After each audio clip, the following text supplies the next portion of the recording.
What's up, everybody? Welcome to the Fantasy Flex podcast from the Action Network and Fantasy Labs. I'm your host, Chris Raybon, and this is your NFL Week 10 Fantasy and DFS preview. I am joined, as always, by one of the most accurate fantasy football rankers, projectors in the game, the odds maker, Sean Kerner. Sean, you kept it going on this pod, and another bunch of anytime touchdown hits for some of the guys we gave out: Westbrook-Akine, Rico Dowdle, Taysom, Yosavash. So been having a pretty good luck with that. Yeah, absolutely. And obviously, this is DFS focused, but again, we're giving out players that are probably being overlooked in the touchdown market as well. So I know that you played Nick Westbrook-Akine. His touchdown prop was like 5-1 or something like that. So again, just a reminder that you could use this for multiple different things. Touchdown bets, one of them. We're going to get to our favorite play for each game on the Week 10 slate. But before we do that, just want to remind everyone that Sean and I have teamed up with DraftKings, and they've got a new way to play fantasy basketball and win cash prizes. It's called DraftKings Pick 6. Sean, you and I are both big NBA fans, especially once the NFL wraps up. But even now, been catching some games, and we've been playing Pick 6. But for everyone who's not familiar, pick 2 to 6 NBA players. You choose if they'll have more than or less than a given stat. It could be points, rebounds, assists, you name it. You lock in a lineup of those NBA players, more or less thans, and you get to compete against opponents for a shot at huge cash prizes. Personally, I like to target players from less popular games. I think there's a certain game between two teams that aren't doing too hot to start the season. I won't say any names, but Sean, what's the strategy you like to use in NBA Pick 6? Yeah, so for this, you obviously want to get most of your picks correct. So I think correlation is massive. So if you're taking a player to get more than their point projection or 3-pointers made, consider the player that passes to them a lot and take their more than assist. The idea being if one of them hits, the other one's more likely to hit. And that's why, when it comes to these, I think correlation is a very good strategy to use. Love it. Looking forward to talking more Pick 6 with you in the weeks ahead, Sean. And a reminder to the listeners, if you want to play too, all you have to do is download the DraftKings Pick 6 app. Do it right now. New customers can play $5 on their first pick set and get $50 in Pick 6 credits. You just download the DraftKings Pick 6 app and use promo code FLEX6 at sign up. That's FLEX and the number 6. All right, let's go to the early game in Munich, part of the NFL International Series. Giants, Panthers. Ugly game. That's an interesting game for them to schedule internationally, but that's what we're working with here. The Giants are favored by 5, the total 42.5. And I know he just caught a long touchdown last week, so it feels a little chasey, but we've seen guys kind of do multiple, string together multiple games. Nick Westbrook-Akine, we've seen do it. So Robinson. So I'm going to go Theo Johnson here of the New York Giants at tight end. He's pretty much playing all of the snaps at tight end for them. Bellinger has been a non-factor. Manhurts is pretty much only in red zone, heavy packages, things like that. But this Carolina defense, dead last in DVOA against tight ends, and Theo Johnson starting to come on. Remember, you always like to target rookies coming down the stretch of the season. It was the first part of the year, Sean. I think we were talking about how Theo Johnson was getting a ton of snaps, never got looks, never got targets. Yeah. And now you look up, and in 4 of his last 5 games, he's caught at least 3 passes and at least 30 yards receiving, at least 3 targets in 4 of 5. So he's starting to get some more attention paid to him by Daniel Jones, and starting to see some more downfield looks in the passing game and become a bigger part. So There's good chance for it to continue against this Panther D. All right, main slate start. Let's go Vikes Jags. The Jags are underdogs in Jacksonville by 4.5. The total 46.5. Who do you like in that one, Sean? I'm going to go with Parker Washington. He's 3,900. It's still, unclear if Gabe Davis will return this week. But again, Christian Kirk's season-long injury does open the door for Parker Washington. He's been operating as, a top 3 wide receiver with Kirk out. They still might use a rotation going forward, but I think Washington will still lead the way. Should see, playing time in the slot here. And the Vikings have a very good defense. There's no doubt about it, but they have allowed the most completions per game, mainly because they're always, playing with the lead and teams have to come back and throw against them. So I think this is a spot where, Washington could rack up a few catches here, maybe a cheap touchdown. But I think he's certainly, a decent flyer from this game. Yeah, I mean, I think everyone kind of expected him to hit the ground running in that starting role last week, but I've been telling people those Eagles corners are really good. So not surprised that he had a bit of a down game last week. Didn't do too much, but I think better times could be ahead for Parker Washington. He's got a little bit of juice to him, so I wouldn't be surprised if he pops for a game or two in the near future. Patriots at Bears. Seems like all these rookie quarterbacks are always matching up with each other. Every week I look up, there's another one of these. This week we got the Patriots at the Bears, although Caleb Williams is, I believe, on the injury report with ankle issues sustained late. But I'm going to go with Kayshon Boutte, receiver for the Patriots in this one. Still dirt cheap. 82% route rate and 38 receiving yards per game over his last 6 games, and trending upward even with the return of Kendrick Bourne, Polk back in the lineup, or at least on the active roster. But Boutte's snap rate just keeps going up. 91% in terms of the routes over the past 3 games, 98% route rate, a season high last week. He's had an air yard share of 32% or more in 3 of the last 4, 36% or more in each of the last 2. Now, he's one of these guys that, a lot of his targets just a little bit overthrown. Him and Drake May still trying to get that chemistry going, but he's on the field for every snap. He's definitely improving as a player. He's probably the only Patriots receiver that, outside of Demario Douglas, who you can really feel confident about going forward, and he's earned more and more playing time.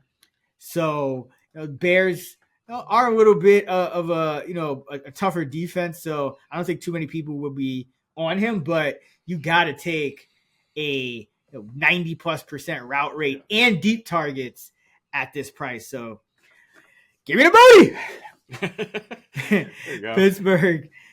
Oh, sorry. Did you have something on Boutte? No. Just okay. Yeah, he sounded. Preach. Yeah, man. He's gonna pop one of these days. I know it. I just know it. All right.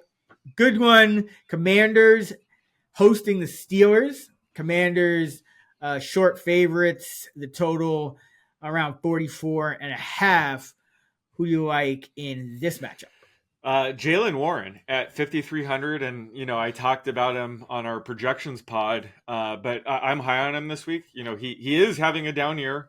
There's no denying that, but he was banged up to start the season. He was dealing with a hamstring injury. It was looking like he might miss the first couple weeks of the season, but he played through it. So I'm chalking up his early season struggles to that. Then he missed a couple of games, but his usage has gone way up the last 2 games.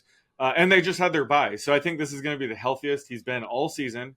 It's a matchup against the Commanders. So, the Steelers are a couple point underdogs here. He's actually not played in a game the Steelers have lost this season.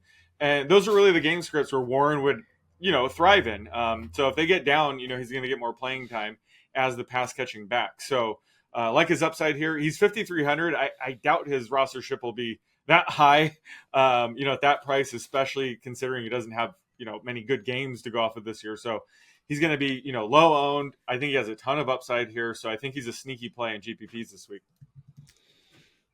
Yeah, absolutely. I mean, Jaylen Warren just really hasn't gotten it going at all. You can see it coming earlier in the year, but remember, he's very capable of being productive, as a runner and a receiver. Pittsburgh coming off the bye, so maybe there's some new wrinkles in the offense and things we haven't seen yet. So good spot buy low on Warren. And yeah, the price is at a spot where people probably aren't going to flock to it. So it should have really low ownership in that one. All right, Buffalo, Indianapolis. Let's actually go with Alec Pierce. I was going to go back to the 80 Mitchell but I actually, Pierce is a guy who is not going to draw too much attention in terms of, popularity in any type of GPP or anything like that, but he's still out there running a route over 80% of the time, still getting an average up the target over 20 yards. And now you have Joe Flacco in there at quarterback. So more and more of those deep targets are going to be catchable. And lo and behold, Alec Pierce has had a 3-for-3 game last game from Flacco, a 3-for-3, 134-yard touchdown game from Flacco back in week 5. So he's had these games where he's just in the right spot and he ends up putting up a massive number. So, well, I do think Mitchell is a kind of a good dart throw, maybe anytime touchdown kind of guy, showdown slate kind of guy. I think, in larger, more normal kind of just regular tournaments, GVPs, you want the routes here with Alec Pierce. So give me some Pierce, and he's already had a couple of 100-yard games on the season. Yeah. All right, Broncos at the Kansas City undefeated Chiefs. 9.5 is the spread in favor of KC. The total is 42. This Bo Nix just kept the only touchdown for him. He had to catch it last week, so it wasn't much on this Bronco offense to speak of. What are you doing in this one? I'm going to go with Audric Estime at 4K. My man.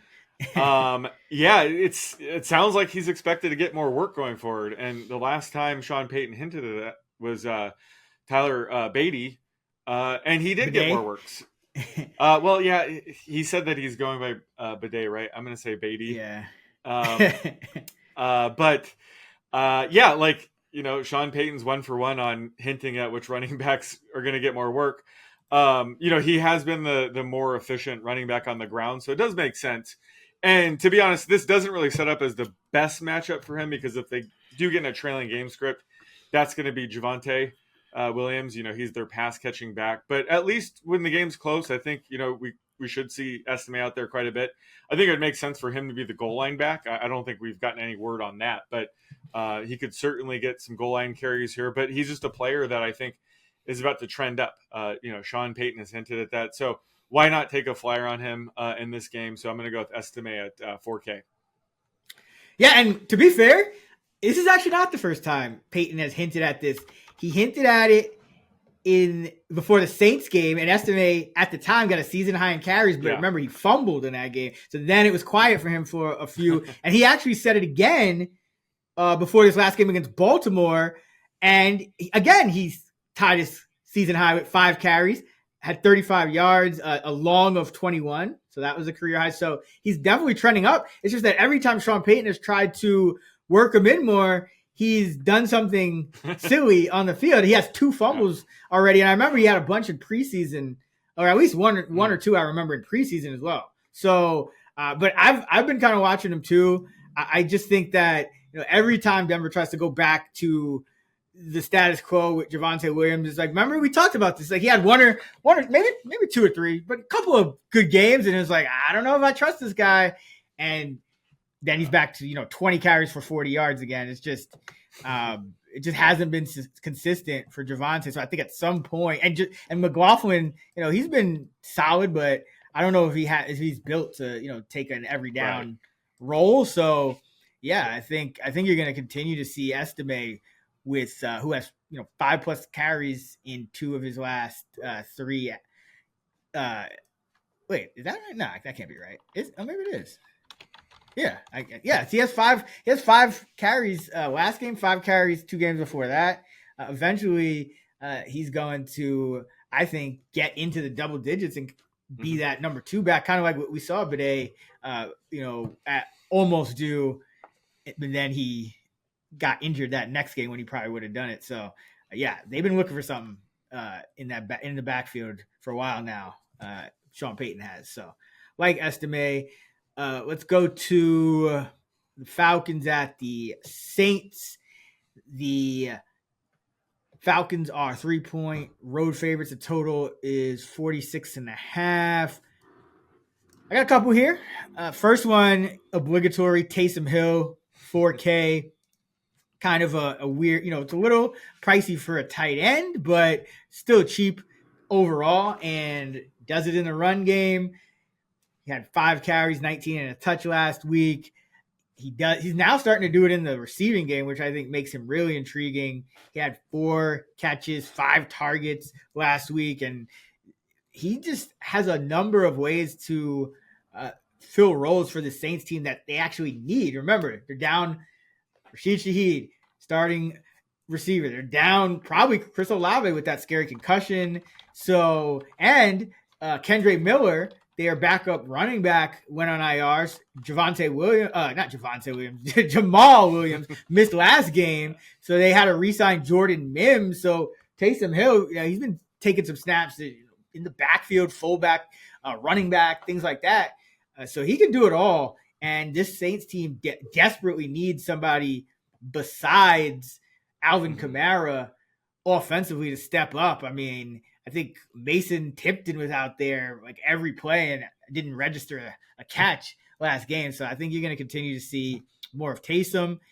And also got to shout out my boy Ray McLeod.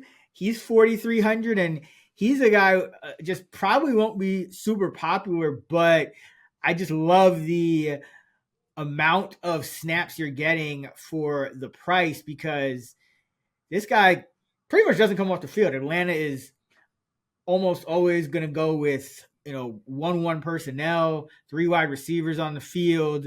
And McLeod, you look at his route rate, and it's right there with Drake London and Darnell Mooney in the mid 90%. So London banged up in this one. And Kyle Pitts has been coming off the field a little bit more because, I guess they want, better blocking in there sometimes, but they still have a lot of pass plays where Pitts is starting to miss. And Charlie Warner just doesn't have this. He's not going to draw targets at the same rate that Kyle Pitts is. So that also is beneficial to McLeod. So I think McLeod can kind of be like a poor man's Darnell Mooney. He's capable of doing some of the same things.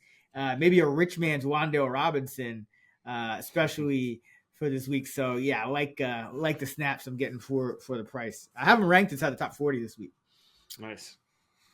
All right. Buccaneers, 49ers could get the return of Christian McCaffrey here. And, that Niner offense, they were banged up, but fairly high total, 48.5. Who do you like in this one? I like Juwan Jennings at 5,100. He's expected to finally return from that hip injury that knocked him out for a couple of games. They just had their bye, so he was having a solid season before that injury, and he's yet to play since the Brandon Ayuk season-ending injury. So there's going to be more snaps, targets up for grabs for him. Plus, the Bucs are a pretty good matchup for wide receivers. So this is a spot where Jennings probably isn't on many people's radar. His price is kind of high, to be honest, at 5,100. So I think his rostership will be low here. But I do like his upside, and like he provides some nice leverage in GPPs. So I like Jennings here at 5,100. Yeah, he had just that monstrous stretch early in the year. I think people kind of forgot because then he started getting hurt. But I'm kind of disappointed you didn't go with just some random Bucks receiver like Raheem Jarrett. Oh yeah. Yeah. Well, I think. Oh well, it was Miller who Miller caught the touchdown and yeah. And then Jarrett just got a bunch of snaps, but didn't really do much. But McMillan might return next week, and this is really just K. Dotton's offense anyway. But yeah, I didn't want to take a stab on that until we really know McMillan's status. But yeah, there's a ton of value in this game. I do like this game for like stacking purposes too. Yeah, Sterling Shepard perhaps. There's a lot of options. Speaking of a lot of options, this game not quite as many.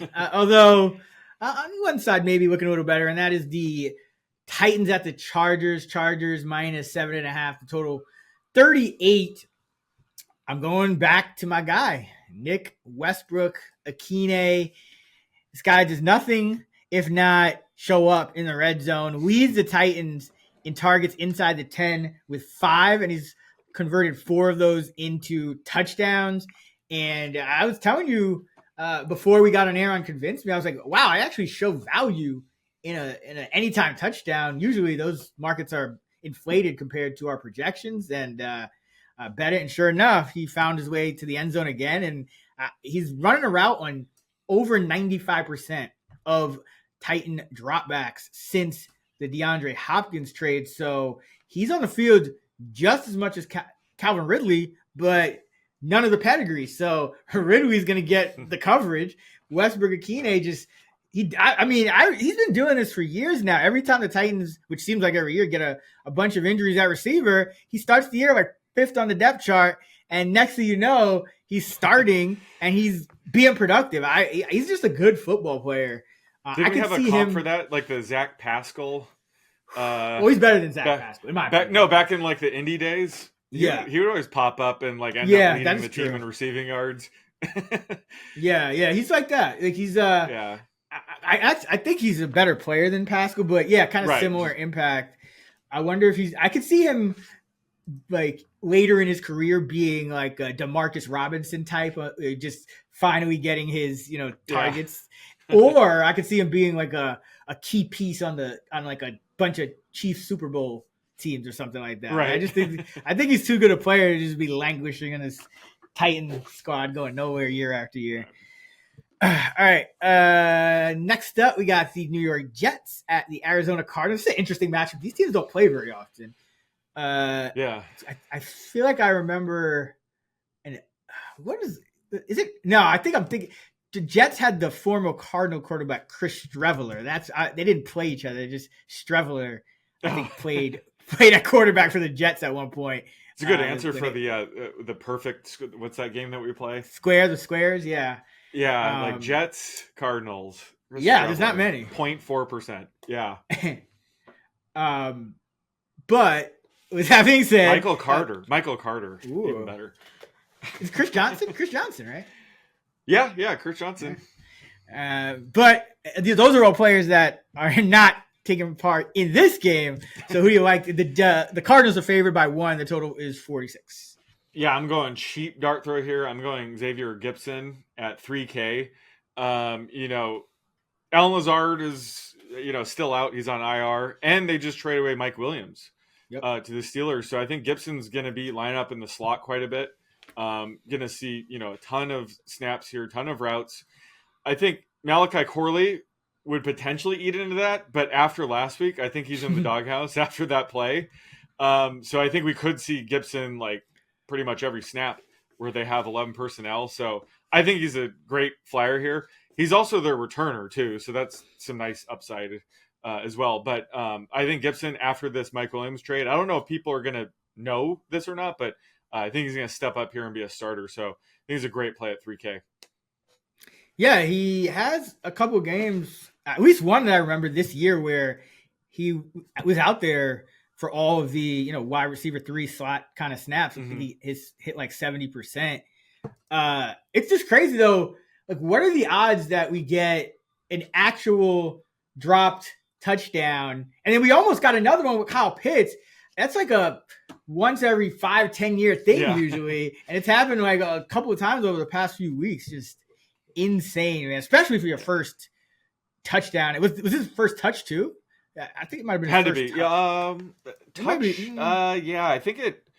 No, he had a catch back second in touch. week Yeah, 2. Yeah. But just absurd. I mean, I just don't get it. Like, it's so hard to score touchdowns in the NFL. You just why do you want to throw the ball so bad? You're supposed to keep that ball anyway. Like, Yeah, that's supposed I know. to, Your first touchdown. Yeah, man. But Bizarre. yeah, you're gonna get some value here for the Jets. Gibson should be that number 3, and you're probably gonna see more snaps for Corley, and maybe, who knows? Maybe they do something weird like get Kenny Irvin Yeboah. Charles. Yeah. No, he only gets one snap. He never runs more than one route in a game. I'm not missing anybody on their practice squad, right? That's now maybe we get some Abanikanda active for once. I don't think, is he still? Yeah, he's still on the roster. Move him to something. Yeah, he's Jets have all these players that are supposed to be good that just aren't. Jason Brownlee, that's the other guy. Like, he's not even on the. Is he still on the practice squad? Yeah, he's on the practice squad. Okay. Yeah, he's played quite a bit. I do like his upside, but again, I think Gibson's the play here. Yeah. Oh yeah. He'll be out there. We still got. Hold on, I almost forgot about the Eagles and the Cowboys. Eagles favored by just over a touchdown on the road, and that is because Dak Prescott going to miss. CeeDee Lamb banged up as well. Got a couple plays here. First one, if this game kind of goes a little awry for the Cowboys without Dak, and if guys are still banged up, I think Kenneth Gainwell could benefit here. 4,100, and Saquon Barkley was on the injury report. He had that crazy just backwards hurdle. It looked like he tweaked something on that though. He went to the sideline, and now he's listed on the injury report, it looks like, to start the week. So you never know with him. If there's a blowout, I think he's a candidate to get pulled, and that would be good for Gainwell, and this Dallas defense can be had on the ground. So I like the kind of blowout angle there for him. And a lot of people, assuming Saquon goes, are going to be on Saquon, so you get some leverage there as well. And then for the Cowboys, they just made headlines with the trade for Mingo. CeeDee Lamb banged up, but I like Jalen Brooks here. He is 3,300. He's starting to get more and more snaps at the expense of Kevontae Turpin. I think that him and Cooper Rush, are going to have some chemistry, because I always like to target, these first few games, especially the first game when, a backup quarterback is going to start, because they're practicing. Most of their reps come with the second team, and Brooks has been on the second team most of the year, but the last 3 games, his route rate has been over 60%, the season high 75% last week. So you could see him pop off at any time. And I think no one's really going to be paying attention to him because Dak's out. They just traded for another receiver. So I think you should get some good differentiation with Jalen Brooks.